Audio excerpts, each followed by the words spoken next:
छत्तीसगढ़ की करेंगे, जहां पर अब छत्तीसगढ़ चुनाव में गजनी की एंट्री हो गई है। देवेंद्र फडणवीस के गजनी वाले बयान पर अब सीएम भूपेश बघेल ने पलटवार किया है और उन्होंने ये कहा है कि मुझे उन पर तरस आता है, उनकी मानसिक स्थिति धीरे धीरे खराब हो रही है। बता दें कि कल देवेंद्र फडणवीस ने एक बयान दिया था और ये कहा था कि राहुल भूपेश को भूलने की बीमारी है और अब इसी बयान को लेकर सीएम भूपेश बघेल ने भी पलटवार किया है।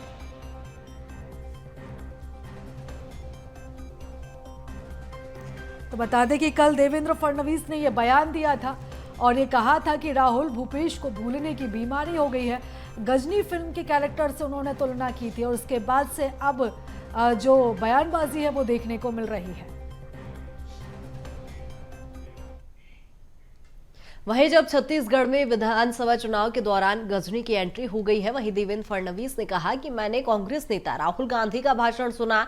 आपने गजनी फिल्म देखी होगी, हीरो को भूलने की बीमारी होती है और ऐसी ही बीमारी अब राहुल गांधी को दिखाई देती है और ऐसी ही बीमारी सीएम भूपेश बघेल में भी दिखाई देती है। आप भी उनका कभी भाषण सुनिएगा। इस तरह का उन्होंने बयान दिया, जिसको लेकर सीएम भूपेश बघेल ने भी पलटवार किया है। आपको बताते चले, सीएम भूपेश बघेल ने कहा कि पहले वो मुख्यमंत्री थे और अब उप मुख्यमंत्री हैं, इससे उनकी मानसिक स्थिति धीरे धीरे खराब हो रही है, उन्हें इलाज कराना चाहिए। देखिए, मैंने तो पहले बताया। अच्छा, ये 17 वादों में देखिए मैंने क्यों गजनी कहा। ये 17 वादों में 6-7 वादे तो ऐसे पिछले चुनाव में भी किए थे। देखो, हमको तो अगर पिछले चुनाव में कोई वादा किया और पूरा नहीं किया और इस चुनाव में वापस करना, थोड़ी सी शर्म आएगी हमको। कुछ तो शर्मिंदगी महसूस होगी, इनको नहीं है, करते हैं। मुख्यमंत्री थे, उप मुख्यमंत्री बन गए। जिसको बोले कि कभी हम उसके साथ सत्ता में भागीदार नहीं बनेंगे, अजीत पवार के साथ डिप्टी सीएम है, उसका मानसिक संतुलन बिगड़ चुका है। गजनी में जो हीरो है ना, उसका स्मृति लोप होता है, गजनी की स्मृति लोप नहीं होती। तो बॉम्बे से आ गए ऐसे मतलब सारी फिल्मों के बारे में जानकारी रखते हैं, ऐसी बात नहीं है। हम छत्तीसगढ़ में भी रह के भी पिक्चरों के बारे में जानते हैं। वो अपना ठीक कर ले, दिमागी इलाज करा ले, है ना। नागपुर में नहीं है तो रांची चल दे।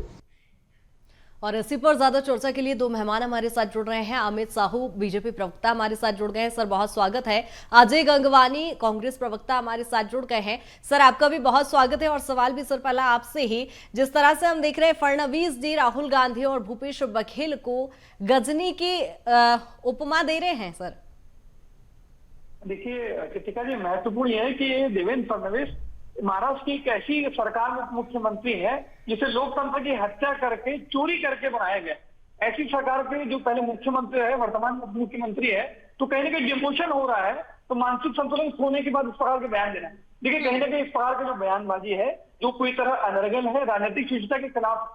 लेकिन एक चीज और कहना चाहूंगा, अगर वो गजनी की परिभाषा इस बात को मानते हैं कि घोषणा पत्र के वादे भूल चुके हैं, तो इस बात को स्वीकार करने का नैतिक साथ उन्हें होना चाहिए कि देश के सबसे बड़े गजनी आज की मोदी जी हैं। आज देखिए, लगातार उनके द्वारा जो वादा किया गया, चाहे 2 करोड़ रोजगार की बात हो, सबके खाते 15-15 लाख की बात हो, 100 दिन में महंगाई कम करने की वादा हो, या 2022 तक किसानों की आय दुगनी करने की बात हो, या स्वामीनाथन रिपोर्ट की लागू करने की बात हो। आज उनके केंद्रीय गृह मंत्री इस बात को स्वीकार करते हैं कि हमारे वादे जुमले हैं। तो क्या देवेंद्र फडणवीस जी, भारतीय जनता पार्टी के नेता, इस बात को स्वीकार करेंगे कि मोदी जी आज देश के सबसे बड़े गजनी है? ठीक है सर, जवाब ले लेते हैं। अमित जी भी हमारे साथ जुड़े हुए हैं। अमित जी, मोदी जी को गजनी बता दिया है। अब गजनी तो कौन है, यहाँ पर हमारे नेता देवेंद्र फडणवीस जी ने बता के अब उसी का पीड़ा इनको है कि वास्तविक में देवेंद्र फडणवीस जी ने पूरी कांग्रेस के मुख्यमंत्री से लेकर एक कार्यकर्ताओं को आईना दिखा दिया। आईना में जब खुद का शकल ये देखे तो वाकई में इनको एहसास हो गई कितने बड़े झूठे हैं हम, कितने बड़े यहाँ की जनता को हमने झूठ कहा है और किस प्रकार से यहाँ छत्तीसगढ़ की जनता को छला है। ये आईना उन्होंने दिखा दिया, तो इनको बहुत बड़ी पीड़ा हो रही है। एक वादा तो इन्होंने पूरा नहीं किया छत्तीसगढ़ की धरती पर।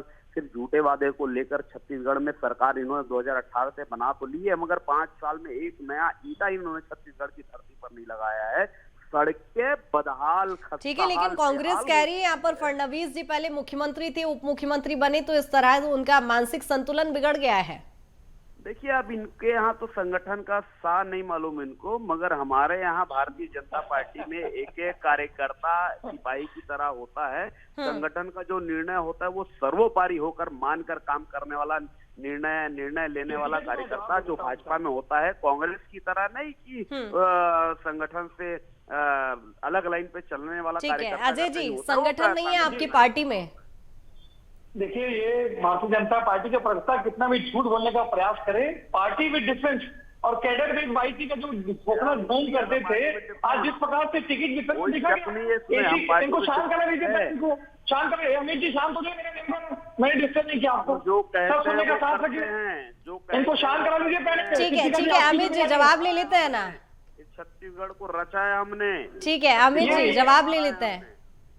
देखिए कृतिका जी, महत्वपूर्ण यह है कि देवेंद्र फडणवीस को ये अच्छे से पता होना चाहिए कि छत्तीसगढ़ का किसान, छत्तीसगढ़ का मजदूर, छत्तीसगढ़ का युवा, छत्तीसगढ़ की महिला जानती है कि गजनी जो था वो 15 साल तक था, जो छत्तीसगढ़ की जनता को लगातार ठगता रहा।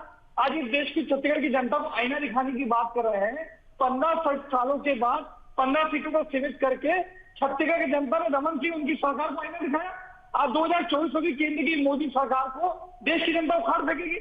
दूसरा सबसे महत्वपूर्ण है, छत्तीसगढ़ की जनता जानती है कि कौन नायक है और कौन गजनी है, और ये इसका नतीजा आने वाले 2023 की विधानसभा चुनाव में दिखेगा।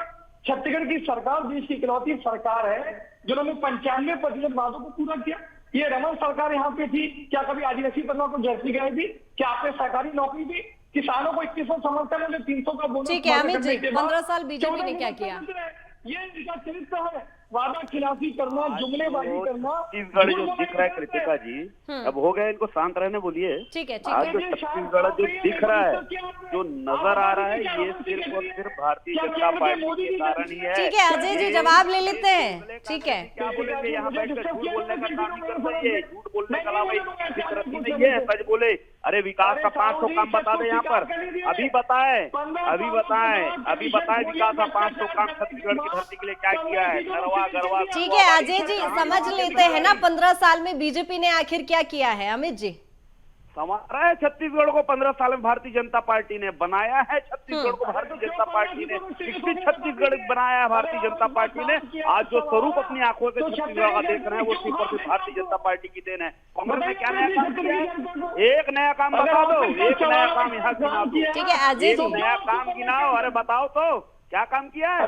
भ्रष्टाचारी, नशे के कारोबार का छत्तीसगढ़, हत्या का गढ़ छत्तीसगढ़, अरे महिलाओं पे अत्याचार का गढ़ छत्तीसगढ़, शराब। ठीक है अजय जी, अमित जी पूछ रहे हैं आखिर अपने कार्यकाल के आप कुछ काम गिना दीजिए। इनको शांत कर देते, मैं गिना देता हूँ, इनको शांत कर देते। देखिए सबसे पहले कांग्रेस की सरकार देश की इकलौती सरकार है जो 2 घंटे के अंदर किसानों की कर्जमाफी करती है।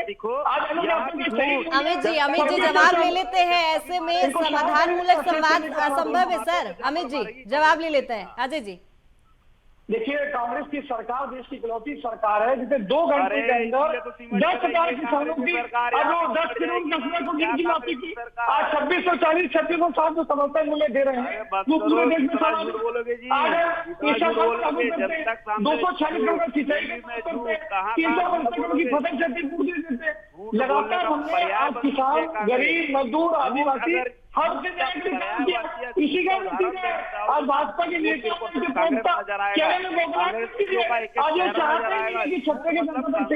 ठीक है अमित जी, लेकिन 2018 के परिणाम भी हमने देखे। 15 साल के काम तो आपने गिना दी, लेकिन 2018 के परिणाम जनता ने दिए हैं। जनता ने स्वीकार किया है कि हम बहुत बड़े फूल हो चुके हैं, अब ना ठीक है अजय जी जवाब ले लेते हैं। मुझे बोलने का बताइए, मुझे जितना बोल रहा हूँ चुपचाप बैठते रहे। ठीक है के माध्यम से 1 लाख करोड़ रुपए छत्तीसगढ़ की ग्राम जनता के डकवाने वाले लोग। ठीक है अजय जी, लौटूंगी आपके पास। अमित जी से जवाब ले लेते हैं। नहीं, पहले मैं कंप्लीट करूंगा। ठीक है जी, मैं अपनी ठीक है अजय जी। हो गया कांग्रेस। देखिए महत्वपूर्ण यह है कि 34 घोटालों के माध्यम से छत्तीसगढ़ की आम जनता का 1 लाख करोड़ डकाने वाले लोग आज छत्तीसगढ़ की जनता की हितों की बात करते हैं। आपने स्पष्ट रूप से पूछा क्यों 2018 में 14 सीटों में सीमित हो गए। आज इस शख्स को स्वीकार करने का साहस मेरे क्षेत्र में रमेश सावरी नहीं दिखाते। इनको इस सब स्वीकार करना चाहिए। ऐसा कोई सवाल नहीं जिसे भाजपा नहीं सका। अरे आपको बदल दिया ऑलरेडी छत्तीसगढ़ की जनता ने आपको बदल दिया है। 2024 में केंद्र की मोदी सरकार को भी देश की जनता तोड़ देगी। इस शब्द को स्वीकार कर लीजिए। और देश के सबसे बड़ी गतिविधि मोदी जी थे। ठीक है अजय जी, मैंने आपको पूरा समय दिया अपनी बात रखने के लिए, लेकिन आखिरी रिएक्शन सीएम भूपेश बघेल ने इस पूरे बयान को लेकर पलटवार दिया है और आपने भी एक बहुत बड़ा बयान दे दिया कि मोदी जी गजनी है। देख स्पष्ट है। आज देखिए गजनी की परिभाषा में क्या मान रहे हैं किसी का जो वादा खिलाफी करे, देश की जनता को ठगे। मुझे बता दें मेरे छोटे भाई क्या स्वामीनाथन की रिपोर्ट लागू की, क्या किसानों को दुगनी की। आज ऐसों का आंकड़े बता रहे हैं कि देश के अन्नदाता किसी का भी मुंह गंगा जल की झूठी सौगंध खाई है इन कांग्रेसियों ने। अरे पवित्र जल होता है हिंदुओं का और इन कांग्रेसियों को तो हिंदुओं के आस्था के साथ। ठीक है अमित जी, आप मेरे हिसाब से विषय से भटक भी रहे हैं, लेकिन यहाँ पर यदि हम देखें तो समाधान मूलक संवाद के लिए बहुत जरूरी होता है सुनना। जिस तरह से हमने देखा दोनों ही पार्टियों के प्रवक्ता एक दूसरे को भूलने की बीमारी बता रहे हैं। अमित जी बहुत शुक्रिया तमाम चर्चा के लिए। अजय जी आपका भी बहुत शुक्रिया तमाम चर्चा के लिए चूंकि वक्त बहुत कम है और लगातार हम देख रहे हैं छत्तीसगढ़ में सियासी पारा गरमाया हुआ है, जहां बयानबाजी का दौर भी देखने को मिल रहा है।